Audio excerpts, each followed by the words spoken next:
Avec la loi 2016, les clubs sportifs peuvent proposer du sport sur ordonnance. Mais la question peut se poser de la qualification des éducateurs sportifs. Tout à fait, Aldo, et d'ailleurs il existe plusieurs filières pour se former. Le champ universitaire, par exemple. Écoutons Tanguy Marquez, professeur à l'université d'Aix-Marseille.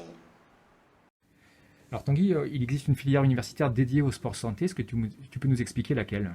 À l'université, il existe une filière STAPS, Sciences et techniques des activités physiques et sportives, avec des mentions en licence Bac+3 et Master Bac+5 en APAS, activités physiques adaptées et santé.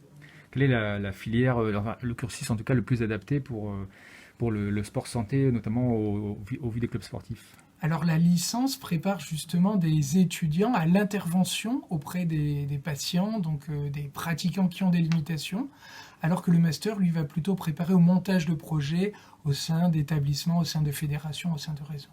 Et alors, quels sont les contenus pédagogiques qui sont apportés au sein de cette licence APAS? Alors les contenus pédagogiques sont à la fois des contenus scientifiques, en physiologie, en psychologie, en sociologie, qui sont déclinés après vers justement la connaissance à la fois des pathologies, des diverses pathologies, mais aussi la connaissance des activités physiques pour pouvoir au mieux adapter les programmes d'activité physique en fonction des besoins de ces patients et pratiquants.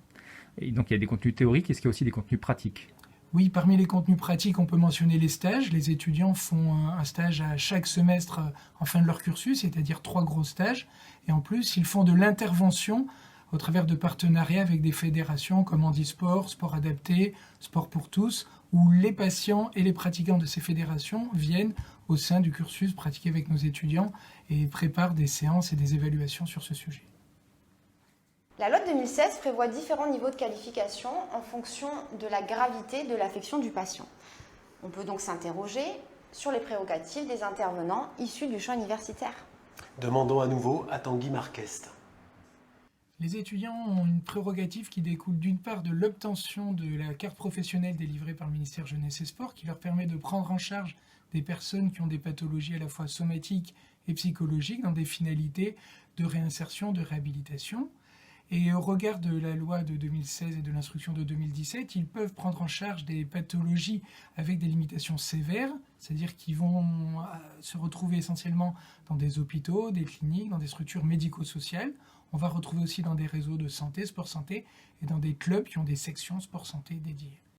Si un club recrute un intervenant issu de la filière universitaire, quelle plus-value par rapport aux autres diplômes d'encadrement du sport santé ? La plus-value relève notamment de l'évaluation, à la fois de l'évaluation des progrès des patients et des pratiquants dans la pratique sportive, mais surtout l'évaluation de paramètres de santé, puisqu'on définit des objectifs avec les médecins, les prescripteurs, l'équipe paramédicale et le staff des encadrants sportifs au sein des clubs. Et donc on est dans cette double évaluation du patient au long de cette prise en charge en activité physique adaptée et santé justement. Alors pour encadrer du sport, il n'y a pas que la filière universitaire. Il y a aussi les éducateurs diplômés par le ministère chargé des sports, qu'on trouve souvent d'ailleurs dans les clubs. Mais est-ce qu'eux aussi peuvent encadrer du sport sur prescription médicale ? Alors on a posé la question à Franck Chevalier, cadre d'État au CREPS Provence-Alpes-Côte d'Azur. Alors, dans le champ jeunesse et sport, effectivement, pour les animateurs sportifs, il n'y a pas de prérogatives dans les différents diplômes jeunesse et sport. Il y a des prérogatives pour encadrer tout public sur certaines formations, mais pas pour encadrer des patients. Et dans le cadre de la réglementation de décembre 2016, le texte stipule qu'il faut être habilité pour encadrer des patients, à avoir des compétences très générales sur l'ensemble des champs médicaux des affections de longue durée. Or, aucune formation jeunesse et sport ne dispense ces compétences. C'est la raison pour laquelle il était nécessaire de mettre en place un diplôme qui s'appuie sur un certificat complémentaire animation au maintien de l'autonomie de la personne, qui vient s'accoler à un diplôme d'État dans un champ sportif, donc un BP-GEPS ou les anciens brevets d'État qui sont spécifiques à un champ sportif. Donc c'est ce diplôme-là que le CREPS Provence-Alpes-Côte d'Azur a mis en place depuis 4 ans maintenant. Et quelles sont les prérogatives du certificat complémentaire proposé par le CREPS ? Écoutons à nouveau Franck Chevalier. Ce certificat complémentaire donne les mêmes habilitations que le diplôme universitaire de STAPS, activité physique adaptée, à l'exclusion des pathologies les plus sévères, qui elles sont encadrées dans un cadre médicalisé avec des professionnels de santé et que les STAPS APA peuvent accompagner. Les éducateurs sportifs n'ont pas accès à ce niveau de sévérité de la pathologie. Par contre, tous les autres niveaux, ils sont habilités à les encadrer dans le cadre de la passation de cette formation, certificat complémentaire à l'animation, maintien de l'autonomie de la personne, avec la valence sport sur ordonnance.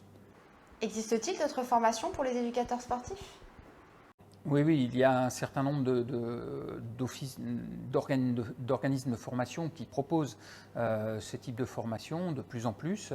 Il y a juste quelques précautions à prendre par rapport à la réglementation, c'est-à-dire que la réglementation stipule qu'il faut acquérir des compétences très générales sur l'ensemble des 6 champs des affections de longue durée.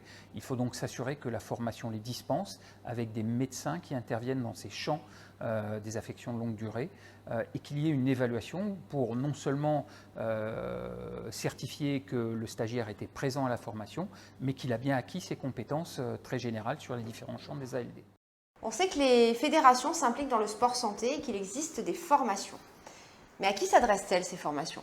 Alors c'est ce que nous avons demandé à Christian Guibert, vice-président du CROSS Provence-Alpes-Côte d'Azur en charge du sport santé. Alors les qualifications fédérales permettent effectivement aux animateurs bénévoles qui ont un brevet fédéral niveau 2 de pouvoir accéder à une formation prescription médicale. Ces formations ont une durée de 5 jours au minima, avec 3 jours de travail théorique, de réflexion sur quels sont les symptômes de ces maladies, à quoi il faut faire attention, et puis il y a bien sûr 2 jours de mise en situation pratique pour pouvoir dérouler un programme pour accompagner ces gens effectivement pour petit à petit reprendre une activité physique dans de bonnes conditions. Et nous avons également demandé à Christian Guibert quelles étaient les prérogatives de ces qualifications fédérales. Ces formations prescription médicale permettent aux animatrices et aux animateurs d'encadrer des patients niveau 1, niveau 2 à limitation fonctionnelle dans de bonnes conditions.